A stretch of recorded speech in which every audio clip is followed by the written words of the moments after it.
2025 යන කාලය අතරතුර ශ්‍රී ලංකාව තුළ ලෝක පූජිත නායකයෙක් බිහිවන බව බලංගොඩ ආනන්ද මෛත්‍රී හිමියන් ඉතා විශ්වාසයෙන් ප්‍රකාශ කළා තියෙනවා.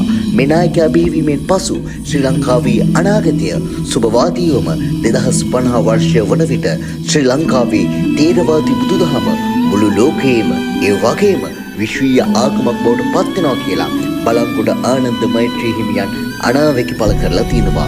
ඒ අනුව ශ්‍රී ලංකාවට නුදුරු අනාගතයේදීම මුළු ලෝකයේම බලකීර්තිය බවට පත්වන බවත් බලවත්වම නැගී සිටින බවත් උන්වහන්සේගේ අනාවැකි තුළ ඇතුළත් කාරණා තුළින් කියවෙනවා. ප්‍රබල ආධ්‍යාත්මික නායකයන් නිසා තුන්වන ලෝක යුද්ධයෙන් ශ්‍රී ලංකාවට කිසිදු ආපදාවක් නොවන බවත් උන්වහන්සේගේ අනාවැකිවල සඳහන් කර තිබෙන බව ඔබට මතක් කළ යුතුමයි.